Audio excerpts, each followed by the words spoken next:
All right, welcome to another edition of the Horse Racing Happy Hour live from Churchill Downs. I'm Big Mike Gandolfo, and I'm joined by not Louis Rabeau because Louis in freaking Italy. Like this, Sean, you have no idea. Like I am known as the Italian on this show. Louis, you've seen him. Like there's not any of him that looks Italian. He does not strike me as Italian one bit. Not Italian in the least.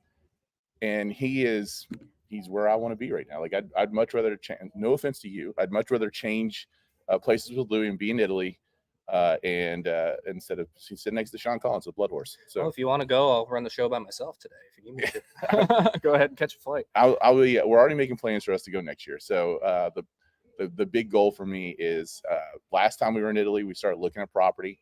I'm 47 years old. By the time I'm 50. We will own a house in Italy, and the goal is to eventually live 3 months out of the year in Italy. That's That'd it. Be amazing. Can I come crash with you for the Palio next year? You can. We probably won't be living close to Siena. It's closer than here is. It is definitely that, and that's like a trip, like a little tidbit, I guess, about visiting Italy. Like just get over there, get to Rome, and then getting around Italy itself. Even though it's a big country. But you can fly from Rome to Sicily for like $40 or 40 euro or whatever. That'd be nice. Yeah, it's not bad. So Sean Collins is joining me. He is from Bloodhorse. Sean, I think it's always interesting to kind of talk about how a young guy from Bethlehem, Pennsylvania, ends up in horse racing. So tell us a little bit about your story. How did you get here? Well, it's not the path people usually take. I feel like most people. You're not a jockey. Yeah, I'm not a jockey. I outgrew that dream very early. Although I'm very good at the Champion Jockey Wii game, so I'm a multiple-time Triple Crown winner in that. So I'm pretty sure I could hold my own. Hall of Famer. Well, career's still going. Okay, so. All right. I don't think I've hit the 20 years yet, but yeah. So my introduction to the sport was not from people that were involved with racing. My best understanding is that at one point my parents went to a wedding, I think around Sunday Silence's Kentucky Derby. Okay. And they just started watching the Triple Crown each year. You weren't born then. No, I wasn't. No. 10 years later, I came along. Okay. And so it was just watching the Triple Crown. 1989, races. I think, if I remember right. Yeah, so. Sunday Silence was 89. I was 99. So just started watching the Triple Crown races with my parents and my sisters each year. And then eventually Smarty Jones is the first one I remember watching. And then when Barbaro came along in 2006, after he got injured in the you're pretty young still at that point, like 7 years old or whatever. Not even that, probably. I think it's probably 6 when Barbaro won. So when he got injured, following his injury recovery after the Preakness is what made me realize there's more horse races than the 3 Triple Crown races. So as the first year, there's people in Louisville, Kentucky, you still haven't figured that out. I know. Some of them don't even realize that the Preakness and the Belmont exists too. There's probably that is some truth to that. It's one race a year for a lot of people out here. But just fell in love with it watching it on TV. It took me from the point where I fell in love with it with Barbaro, it took me 8 years to actually attend a live horse race for the first time. And your first live horse race, you were telling me, was the Haskell Stakes. Back when it was the Haskell Invitationals. Yeah. You know who won that Haskell? It was Bayern. Okay. That was the one that's pretty good. Yeah, and Untappable was in that too. So all right. I saw the Breeders' Cup Classic and Distaff winner in the same race. Wow, that's pretty awesome. Yeah, so that was pretty cool. And then from there, once I realized how easy it is to attend races when it's not Kentucky Derby Day. Then, like this Thursday that we're here. And, just walk in on a Thursday here at Churchill Downs. That opened the door to me going to the races a lot over on the East Coast. And then eventually I went to the University of Louisville Equine Business Program because I didn't know what I wanted to do with my life. Knew I liked horse racing. Found out you could study horse racing in college, and voila. But you really had no idea when you got to U of L what that path looked like. No, not at all. And you even probably graduate from U of L with no idea what that path looked like. That's correct. Yeah. I still didn't really know because, a lot of people that were in my program, they're, people that had connections in the industry already. And so, it felt like they were getting off to a quicker start than I did. But so I didn't really know what the future was going to hold for me. Eventually through that program, I ended up as a tour guide at the Kentucky Derby Museum. Yeah. Working on man Pat Armstrong. Yeah. All right. That was a fun experience, being able to teach people about horse racing every day, being able to show them what goes on a racetrack on a daily basis. That was pretty cool. Because people have no idea. I'm sure if you told people that you had a job in horse racing, they'd look at you and be like, you have a job in horse racing? Like people have no idea how many jobs support this industry. It's pretty amazing. When I was first deciding to come to U of L, one of my mom's coworkers, she told him what I was going to school for, and he was like, "Oh, that's why on earth would you let him go do that?" Yeah, there's no jobs in that. Yeah, there's no jobs in that. You're not going to make any money in that. That's a stupid career path. But I'd say it worked out so far. And so many people that came on the tours, something that we take for granted is just knowing that there's people and horses on the backside every day. About 95% of the general public has no idea that horses even live on the racetrack, which is pretty incredible. So how do you go from the Kentucky Derby Museum to Bloodhorse? Well, I mean, you don't have a journalist background, right? I do not. I took one sports journalism class in college. Okay. So the couple papers that I wrote. By the way, that's more of a journalism than I am. There you go. And I'm a member of the National Turf Riders and Broadcasters, which you will be soon. So, yeah, I will be soon. And luckily my job at the museum entailed me writing tour scripts. So I did have a little written experience, but the main thing I think that pushed me over the edge was my experience with my YouTube channel. Okay. Yeah, I started a YouTube channel in 2021, and so going to a lot of racetracks, starting to film races, I think that's what ultimately was kind of the difference maker. Obviously I don't know who I was up against when I was getting the job, but I think that was one of the difference makers was my experience there. And Bloodhorse was happy enough to take a shot with me, and I think it's worked out pretty well so far, and I'm very grateful for that. You should definitely check out Sean's material on Bloodhorse. We were talking a little bit before the show. I subscribe now because of Sean to they do a daily newsletter that comes we were here last week, right? Yeah. With all the storms and stuff like that. We were hanging out crazy. Up in the boxes, and there was a young couple with us that is getting married. Fans of the show. It was kind of fun to get up there with some fans of the show. And they were asking me, he's like, "Hey man, I'm listening to Louis on the radio, and now I've started listening to the podcast with you guys. I really am enjoying this horse racing thing. How do I learn more?" This newsletter from Bloodhorse is a great, quick daily read to just stay up to date on what's going on in racing. Quick, short articles, but you're going to learn a ton. And would you say that Bloodhorse, though, is probably more geared towards bloodstock? I'd say, that is the name, right? Yeah, that is the name. So, obviously we're going to cover quite a bit of bloodstock, but, part of bloodstock is how the horses perform on the racetrack as well. Yeah. So, when you have a horse that wins a grade 1, that obviously is going to increase their breeding value, especially, from a stallion perspective, but also on the mare side of things. So, we make sure that we cover every aspect of the industry, the racing, the sales, the breeding. We try to make sure we're diving a little bit into each section. But I think that one thing you're going to notice, I guess, in the writings is lots of times they're going to talk about those bloodlines that the horse comes from. So that's a primary focus, I guess, of Bloodhorse. And so it's a great way to pick up the sport if you want to learn more. If you are starting to realize that it's more than just the Kentucky Derby out there, it's more than just the Triple Crown, that pick it up, man. It's a cheap and easy way because it's free subscription, and it's usually 25 to 30 pages, but a lot of that is like, hey, this is what I actually like. I love how you all break down the race results in the back.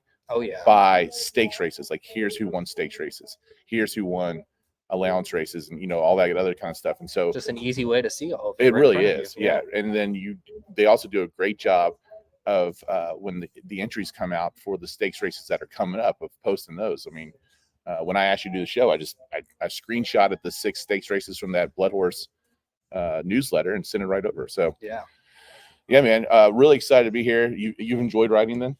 Oh yeah, I've been enjoying it a lot, especially in the last couple of months now that the Triple Crown picked up. Being out at the racetrack, talking to people, writing up about them, it's been amazing. Take me through your average day, because are you here watching training every morning?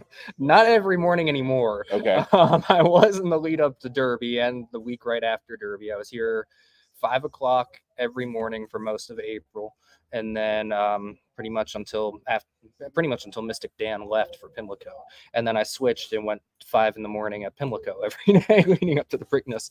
Now that has subsided, and I was out here at 5:30 yesterday because Seize the Gray was breezing, but I'm getting a little more sleep now. So I'll come in sometimes maybe around 7 or 9 depending on the day, or sometimes like today I didn't even come in at all. Okay. So catching up on the rest from last month. Well, you brought him up. How does Seize the Gray look?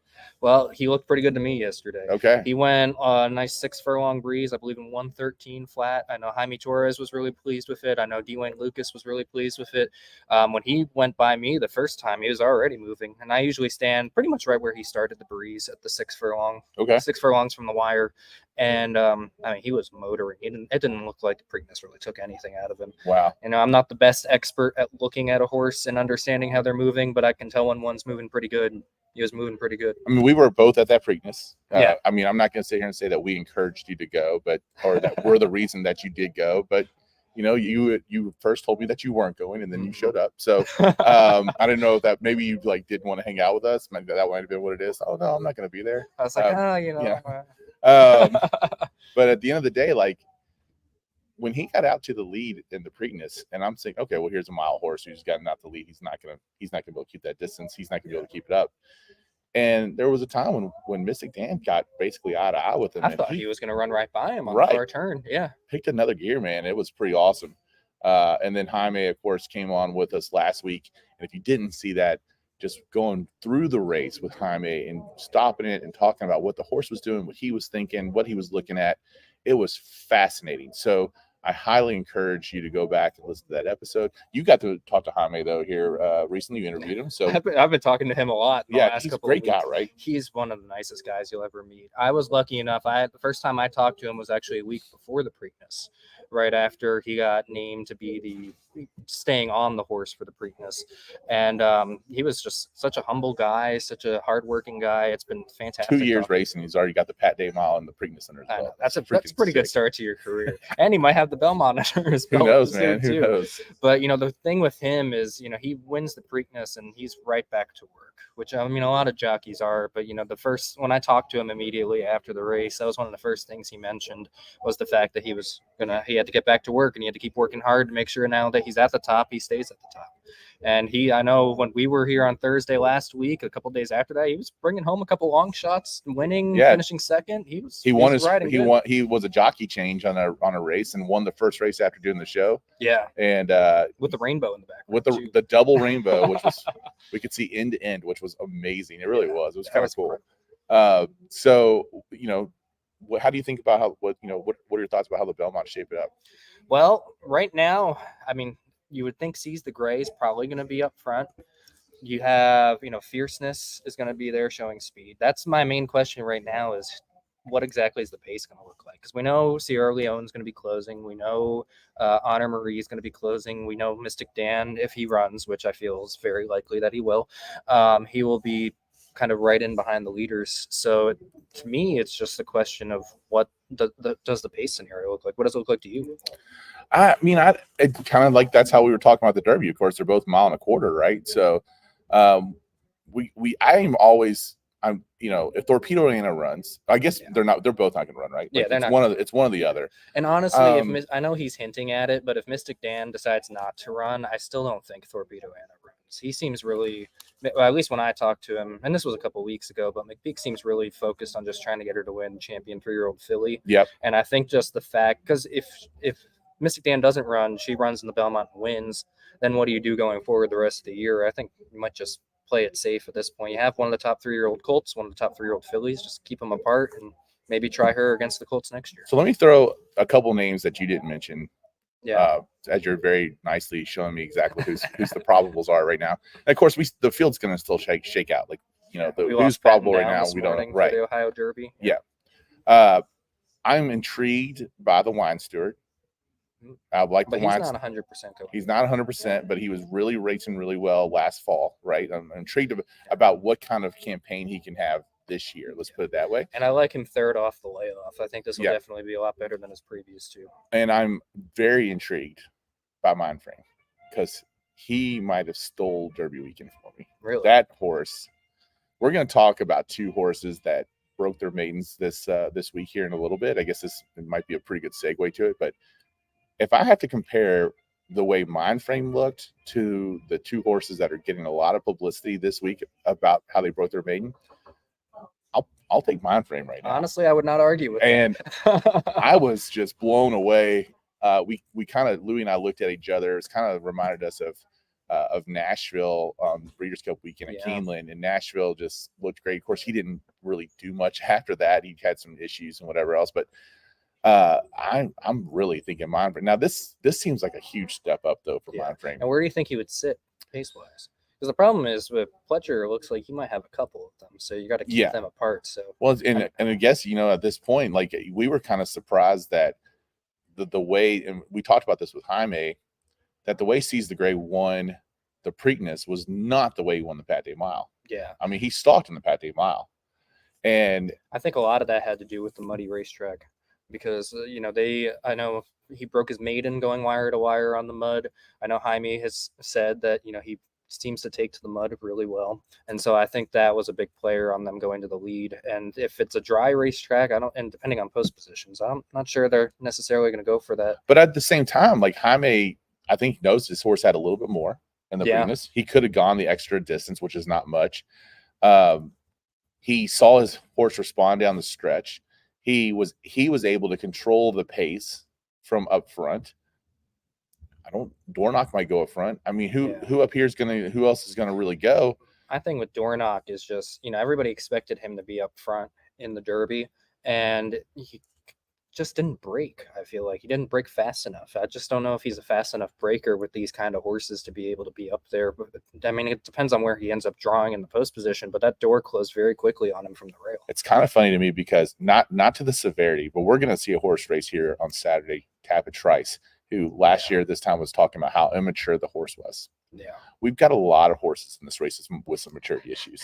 I mean, they're not as severe, I think, as what Tappa Trice. But it seems like more than usual are you have question marks about. Right. And you don't really know what you're going to get out of them. And then, honestly, out of all those horses, you feel the most confident about what you're going to get out of Seize the Gray out of anyone else, because he's probably been the most consistent. Nothing taking away nothing from Mystic Dan, who's put together 2 great performances back to back.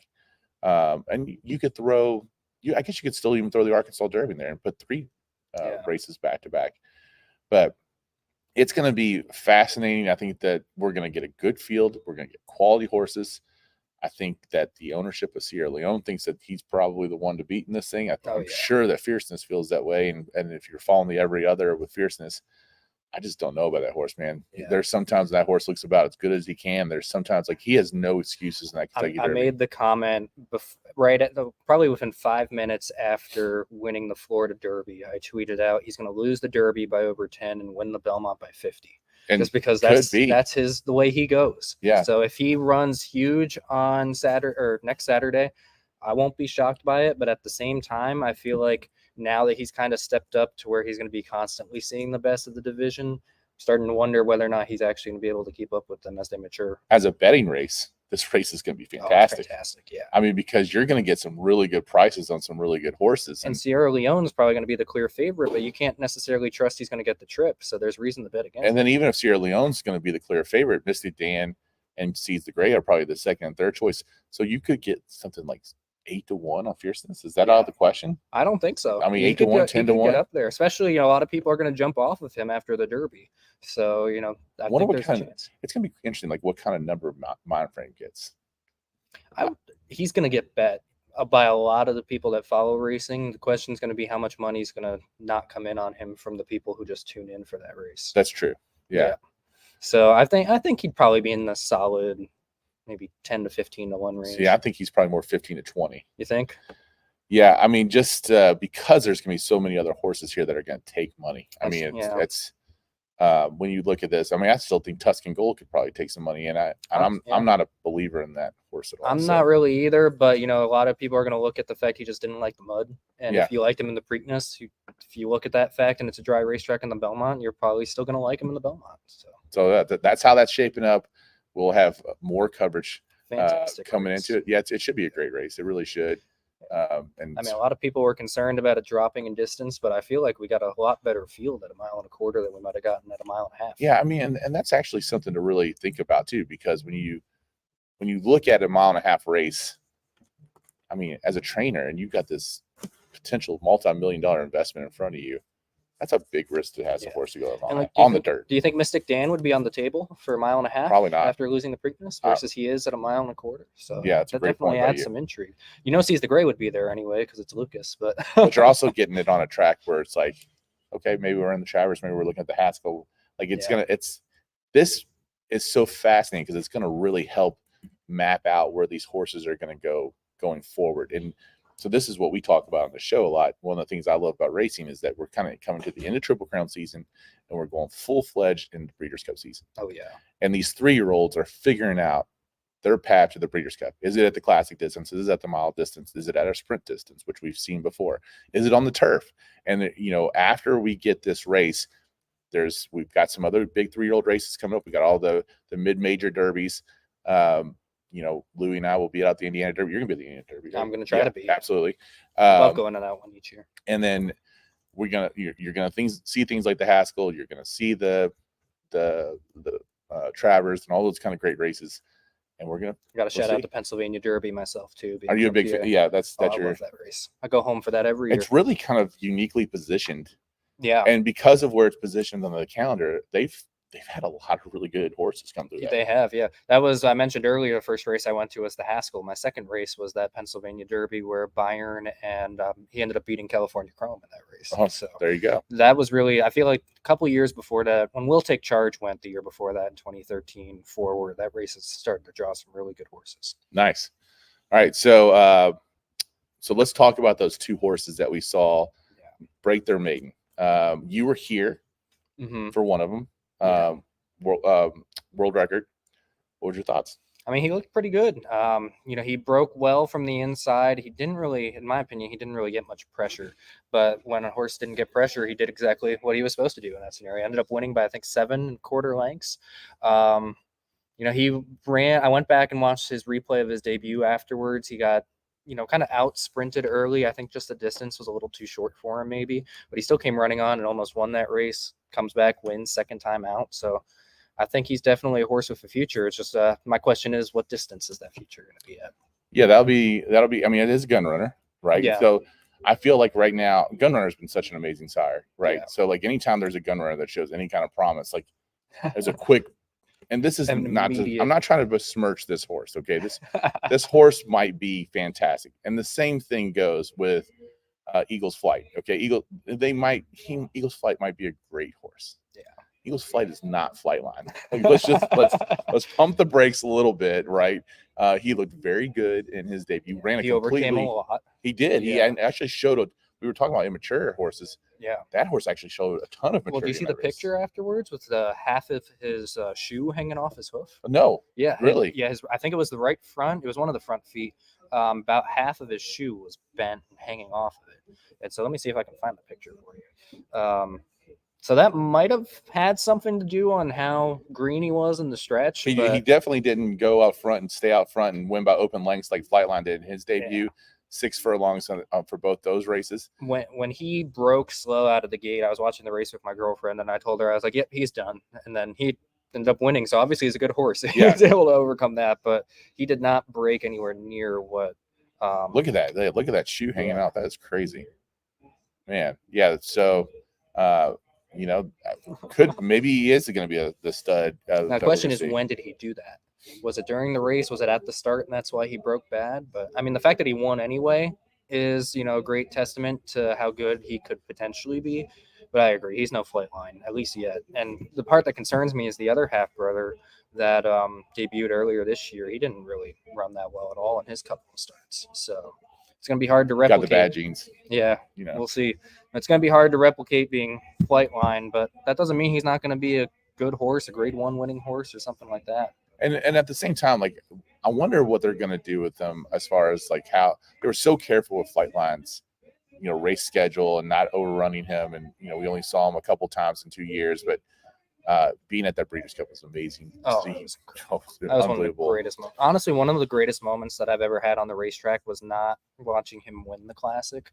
It was a few mornings before I was watching him when he came out onto the track to train, and he was just standing there. He wasn't doing anything yet. He hadn't started his exercise, and he just stood there. And like I just took a moment, like looking at him, and you could almost feel the greatness coming off of him, and how special of a horse that he was. So that was a pretty cool moment. I need to go stand by Eagles Flight and see whether or not I get the same feeling and let you know. You got to wonder like where these two horses are going to go point for the rest of the summer. We were just talking about all these great 3-year-old races. Pennsylvania Derby could be a great spot for both of these horses. Yeah. Oh, well, maybe not for Eagles Flight because of the California thing, but you know. Well, you know, if you in California at that time in September, you know, you're gonna have that California Crown coming Yep. up. If you don't feel like he's ready to take on older horses yet, you might look at that as an option. You know, you'd have to worry. Shipping about the horse travel. is just so much different now than it was. Like it was so much better 3 or 4 years, right? But it was actually right before COVID, and it just seems like after COVID, shipping horses has just been a whole different ballgame. It's gotten worse, which you would think it would get better because of technology and whatever else, but it's a lot tougher. I don't know how that's going. So out of the two, who do you think is going to have the better career? All right, let me ask you this. We'll put the over under at a half a horse. Do we see either one of these horses run in Del Mar at the Breeders' Cup? No. Okay. I'm gonna say no on that one. Okay. What about in 2025? Yes, for one of them. For one of them. Okay. Yeah, do you want to guess which one? I'm actually gonna go with World Record. Okay. Yeah. All right. Well, I mean, if Eagles Flight wins a Breeders' Cup race, like what's that stud fee going to be?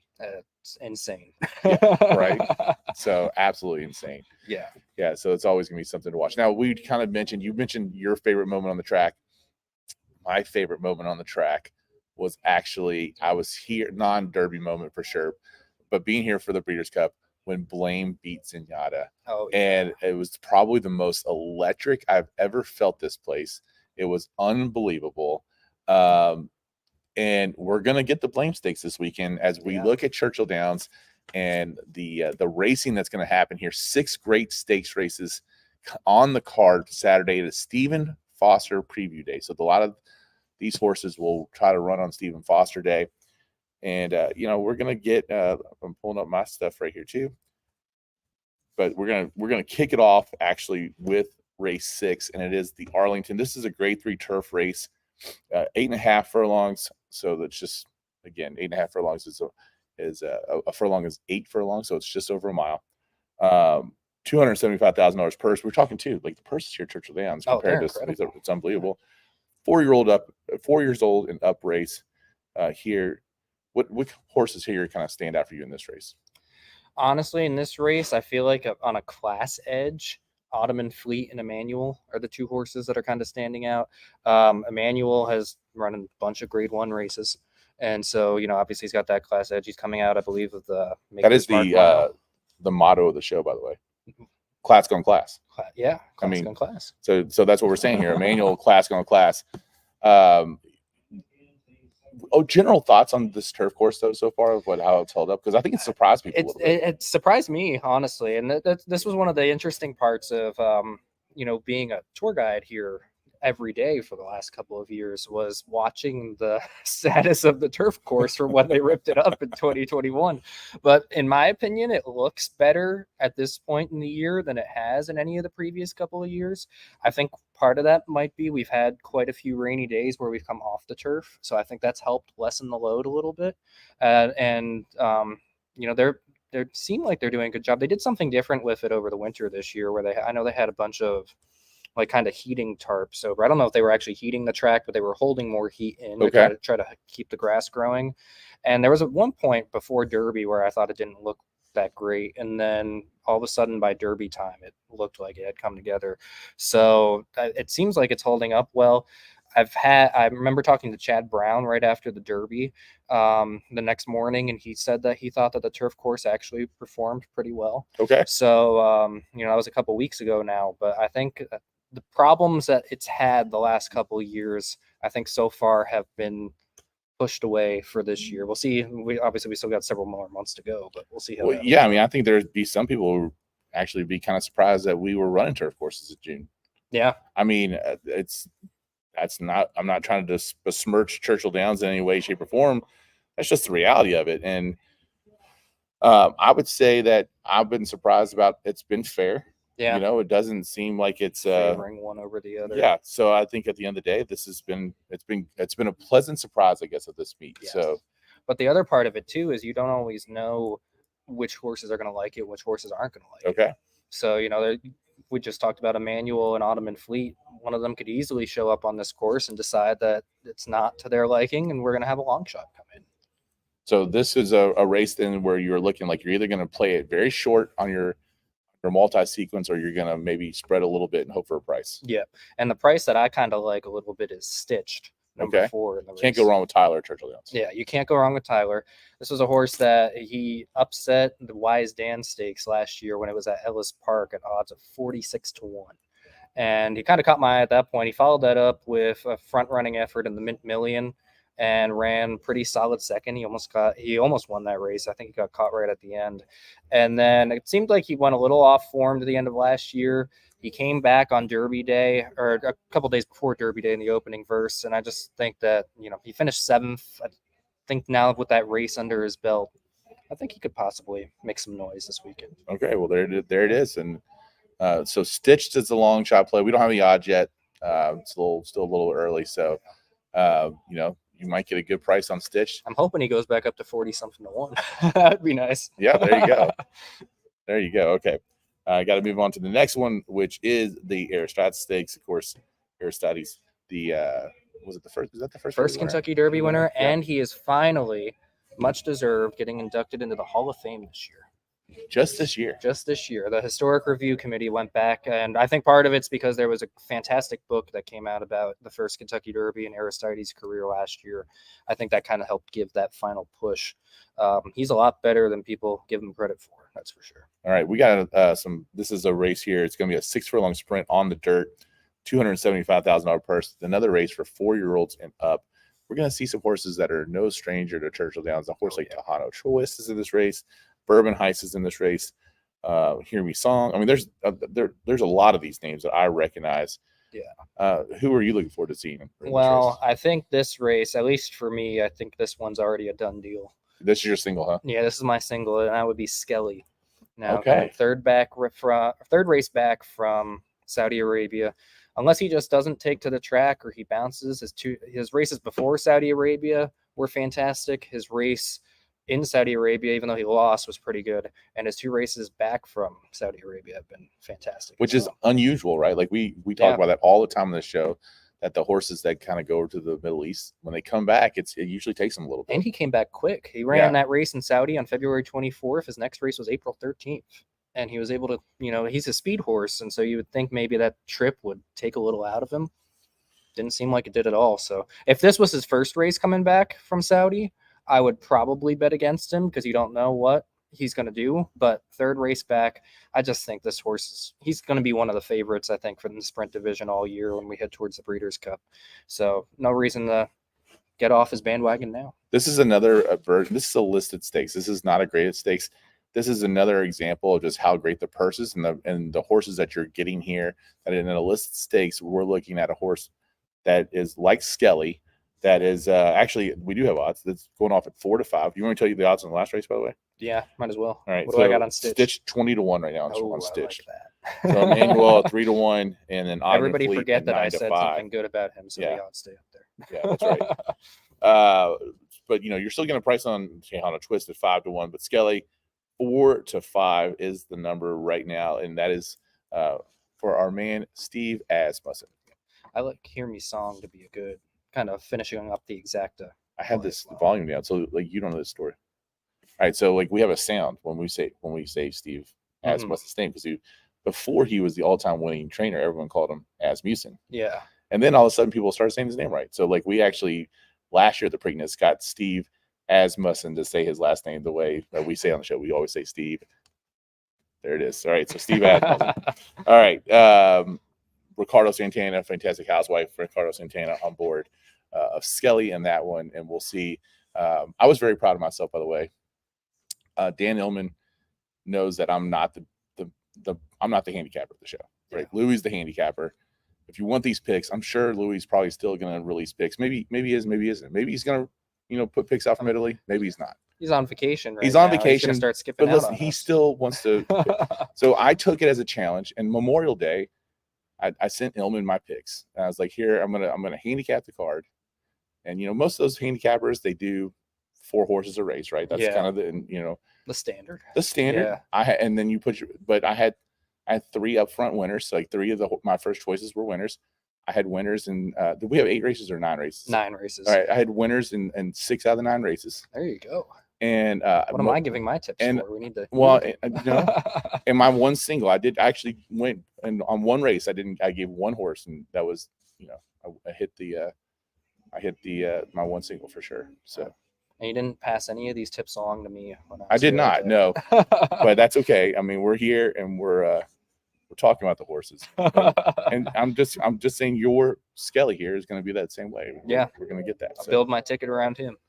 But it's also to show that Dan and Louie, I've learned a lot from you guys. So there you go. Yeah. The Shawnee Stakes is the next race. This is race 8. So this is a grade 3, $275,000 race, mile and 16th on the dirt for fillies and mares, 4 years old and up. We're getting a lot of older horse races here. This was kind of funny. This was Idiomatic's coming out party last year. Yeah, this race. That's right.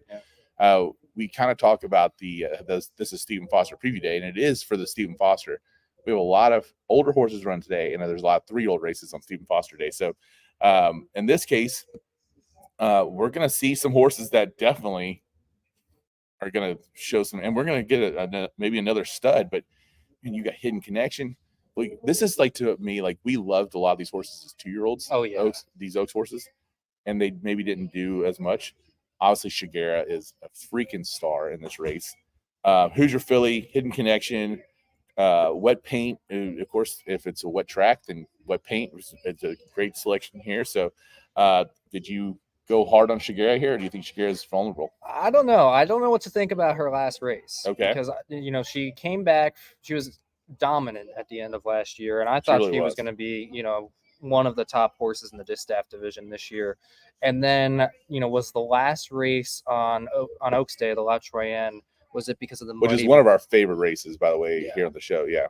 Was it because of the muddy racetrack? Was it because of the layoff? She got beat 39 lengths in that race, but. Yeah, they pulled her up, right? I mean, they just gave up, turning for home because they knew they were going to finish last at that. Got to save your horse. Yeah, so that's the good thing is that they did save her for this spot. But the question mark for me is what was the reason for that spot? The fact that she comes back in a month makes me optimistic. It means that physically nothing was wrong with her. So I'm hoping it's just the muddy racetrack that ended up kind of causing that performance. But I'm excited to see what she does. She'll definitely probably be my number 1 pick in this race because I'm hoping she bounces back.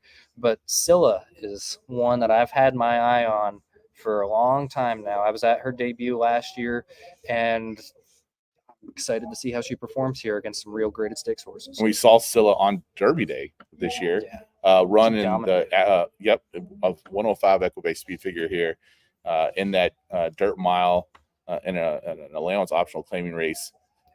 Going a little bit extra distance here, but probably not an issue. Probably not an issue for pedigree. I believe she's I want to say a foal to Tacitus, who won the Wood Memorial a couple of years ago, and so she's got the pedigree to go longer. My main concern is just her one time where she did face graded stakes company, she got beat, and she wasn't really close to winning that race either. And one of the horses that beat her was Hidden Connection, who comes back in this race. So this will be a good test to see exactly where she stands. She came back, she got that allowance victory, get the confidence back up. And now we'll know whether or not she's going to be a player in the distaff division or not after this race. Yeah, she lost a Raging Sea and Hidden Connection at Keeneland on April 19th. It's kind of funny. I'm one of these people who think that horses that don't run well at Keeneland I don't know how well Keeneland typically translates to success at Churchill in the first place. Yeah. So I would agree with that. You see a lot of random results sometimes at Keeneland that don't translate over here. Exactly. Yeah. So Scylla there is the choice that our man Sean is going with. Okay. We're going to move to the 3-year-old fillies. This is the Regret Stakes. It is a 1.1 miles on the turf. And again, 3-year-old fillies. Who did you like in this one? Well, I've been a big Buku fan. Okay. Since she won the Jessamine at Keeneland last year as a 2-year-old. Could be a big day for Rigney and Bauer potentially if those two run well, and I think they have one of the other races, so it could be a big day for them. And so you're liking all these horses who did not run well in the mud and got beat on Oaks Day. Is that what it is? pretty much, Yeah. we're giving them We're another seeing a chance. theme here. Yeah. Well, it's staying with that theme. The other one that I really like in this spot is Everland. She's coming out of the Oaks itself. Yep. And, she ran very well on the synthetic at Turfway over the winter. She ran, I think, a sneaky good race in the Oaks to finish 5th, and they're at 40-something to 1. And she comes back here. Now she's back on. You're still getting a price in this horse, by the way. Yeah. What's 20 to 1, right? 20 to 1? Yeah. I'll take that. She's now trying turf, which I think she ran on turf early in her career, and I don't think it went well. I'm going to chalk that one up to hopefully just, starting off the career. But she ran really well on the synthetic. If she can transfer that over, I think this, especially breaking from, I believe, post number 2, she's going to have the opportunity to maybe go up there, be part of the pace, and maybe take them all the way. And so I hope everyone here who's not maybe as in tune to horse racing is understand the pattern of what's going on. We had obviously the big weekend of Oaks and Derby Day. The horses that ran on Oaks and Derby Day in either the top level allowance races or in the stakes races are coming back this weekend. This is their big weekend. And then it'll be followed up by the last weekend of the meet in that Stephen Foster weekend. So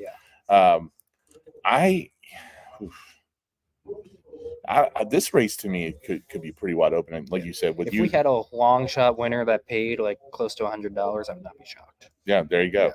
All right. We're going to move on now to the Blame, which is the precursor for the Stephen Foster. This is for 4-year-olds and up, 1.125 miles on the dirt. We're going to see Tapatrice that we mentioned earlier. We're going to see Classic Causeway come back, although it's going to be at a big number. He will not be back. Oh, did they scratch him? Well, he ran on Monday. So. Oh, okay. Well, there you go. He'll scratch. He and Uncle Jake both ran an allowance on Monday, and they scratched. I was actually. That's right. I picked Uncle Jake in a race. Yeah. Uncle Jake was going to be one of my top picks in this race, and I'm glad he ran on Monday because he did not run as well on Monday, so I avoided that one. So are we basically thinking that this is going to be like the Tapatrice, or are you having a Hope for War campaign in Highland Falls? Who do you got? Tapatrice is one of those horses that last year, he had so much hype on him going into the Kentucky Derby. People could see his talent, right? I mean, you could see the talent, but it seemed like he wasn't as mature. And then it's almost like once it seemed like he matured, the talent kind of left. And so, he still ran pretty well. He got that 3rd in the Travers, but he's the kind of horse that he hasn't run since the Travers. That was last August. He's the kind of horse that I am going to stay away from first time back off of that long of a layoff. And if he beats me, but we're going to try to beat him. So we actually talk about a lot, like this is a grade 3. Yeah. And we kind of talk about, like, is this a grade 3 field? I'd say, I think so. Yeah. Okay. I mean, we got horses that have been in grade 1s, right? Yeah. We don't have a lot of winners. No. So that's what makes this field, I guess, interesting to me, is like who's going to step up and win in graded stakes class. Yeah. I really like Cagliostro in this race. He was a horse that I thought showed quite a bit of talent at the beginning of his 3-year-old year. I thought maybe they prematurely took an opportunity to run in the Louisiana Derby, but then he came back and ran some solid placings in some of the midsummer big 3-year-old races like the Indiana Derby and those types of races. And then he disappeared for a couple months, came back off the layoff, won an allowance at Keeneland over Dreamlike, who also returns in this spot. And I think he might be, I think he has the potential to maybe not be top tier older horse division right now, but he could be in that set that could win these grade 3s and then maybe jump up, run your 2nd or 3rds in your grade 1s. Well, this is a horse, I mean, exactly what we were just kind of talking about. It showed great improvement in that allowance race in Keeneland. Yeah. Won that allowance race, but in his stakes company, came in 5th in the Oklahoma Derby, 2nd the Smarty Jones, 3rd in that Indiana Derby that you were talking about, and then 8th again in the Louisiana Derby last year. So 4 shots last year at graded stakes. And hoping he matured while he was off. It looks like he could have. I mean, he definitely could have, right? I mean, that's that. And Dreamlike's an interesting one too, because he was coming along. He ran in the Wood Memorial as a maiden last year, got beat ahead, comes back, breaks his maiden, and then he runs a solid 2nd in the Pennsylvania Derby. And then they threw him in the Breeders' Cup Classic for some reason. I'm still not really sure why.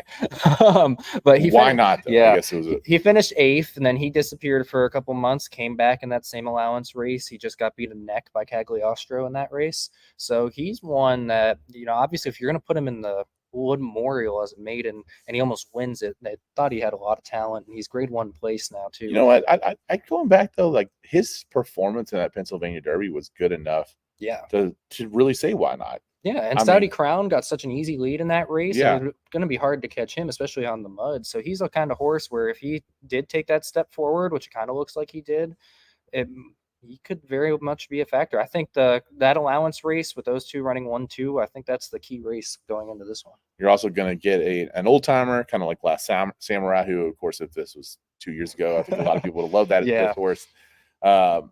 So yeah, it's going to be interesting just to kind of see how that plays out. I'm also going to shout out Trademark, the Clark winner from last year. He has not run that great his 2 races this year, but I've been a big fan of him since he was a 2-year-old. So hoping he bounces back. And that's a horse right there that at least has won a great stakes. And you know, you're talking about the Clark. He beat First Mission in that race by nose. He ran him down in the stretch, and First Mission now is one of the top hopes for the Classic. So you know, comes off that Clark, does not run well at Gulfstream. Yeah, which that can be a finicky track. It can be. A lot of times. Yep. Comes back to Churchill Derby weekend in a stakes race on the mud. On the mud. Yep. There's excuses for him. But at 12-1, you're probably getting the most value out of that horse, and you've got a horse that's actually won at Stakes Company. Yeah. So there you go. And then Grade 1 Stakes Company is at that. So yeah. Class going class. He's probably the class in some ways. I'd agree with that. All right, the Audubon Stakes is the last race we're going to talk about. This is a turf race, mile and an eighth. It is for 3-year-olds. These horses actually could run again on Foster Day. Yeah. In the American Derby, I believe. The American Derby, and then there's another turf race. No, I guess that's a dirt race. I'm thinking of the. But yes, the American Derby for sure is that day. All right, I'm Catholic, so I'm going to go with Thomas Aquinas. So that's it's out. Thomas Aquinas, 15-1. Pray on it. Brian Hernandez, I'll take it. Ian Wilkson, his daughter to Assumption High School. So we got a good Catholic connection there. Let's go for it. All right, who do you like here? Well, the interesting thing I'm going to look at is going to be not going to just Catholics. You know, the Catholic game. No, I'm not. I am Catholic, but I'm not gonna. I don't think I'm going to bet on that. All right. Okay. Might say some prayers for the horses I will bet on. Okay.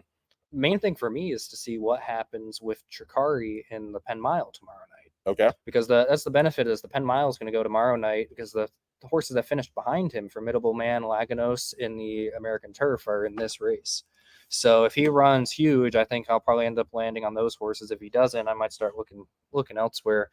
But I really like Laganos actually. He's a horse I've kind of had my eye on. He was running on dirt a little bit, trying to see if they could make it into the Derby. He ran a solid third in the Transylvania, ran another solid third in the American Turf. And I'm hoping that this is going to be a race where he finally breaks through. All right. So the Laganos is the pick. Christian Torres will be the jockey. And of course, that is also trained by Steve. That's right, Steve Asmussen. All right. Sean, this was fantastic, man. I'm so glad I met you on the backside. I know, that was just chance meeting. It really was. I don't even know like why I said something to you or not, but I typically try to meet newer people back there. And I told Louie, I was like, you know, Sean's going to be a connection that we're going to be glad we have for years to come because I think you're going to be a superstar, man. Well, thank you. I appreciate it. Maybe not after my horses that I picked out today don't run well on Saturday, but but again, your coverage is fantastic. Make sure, let's plug everything. The Bloodhorse first and foremost because that pays the paycheck right there. Yeah, if you just search my name on Bloodhorse, you'll find all the articles that I write. And also, like him, make sure you subscribe to the Bloodhorse Daily. You'll see me on there quite a bit. It's a great way, again, to learn things about horse racing, keep up with what's going on in the sport in a very easy way. But you're still doing the YouTube channel? Still doing the YouTube channel. And, you can catch, if you want just kind of quick video clips, like I've been posting of Mystic Dan and Seize the Gray, you can follow me on Twitter at either BH_S Collins for my Bloodhorse account or at apharaoh12 for my YouTube's account. And then the YouTube is apharaoh12. If you forget what that is, just remember American Pharaoh, the 12th Triple Crown winner, and you'll find it. So is that your favorite horse? Second favorite behind Barbaro. Okay. Yeah. All right. But he was, when I was like creating, originally it started off as my gamer tag for Pokemon Go. That's where the name came from. It was because that game came out a year after he won the Triple Crown, so he was fresh on my mind. So I decided to name my account after that. Now it's the name that I use for everything. And just kind of turned out where YouTube got popular with that name, so now I can't change it. Now all you gotta do is guess Sean's most common used password, and you're gonna get into most of his accounts. So there you go. No, luckily I'm smart enough to not do that. Okay. Right. All All right, listen, we're going to pay the tab. We're going to get out of here. Thanks to Sean for joining me. Louis will be back next week. This has been the Horse Racing Happy Hour. Good luck, everybody.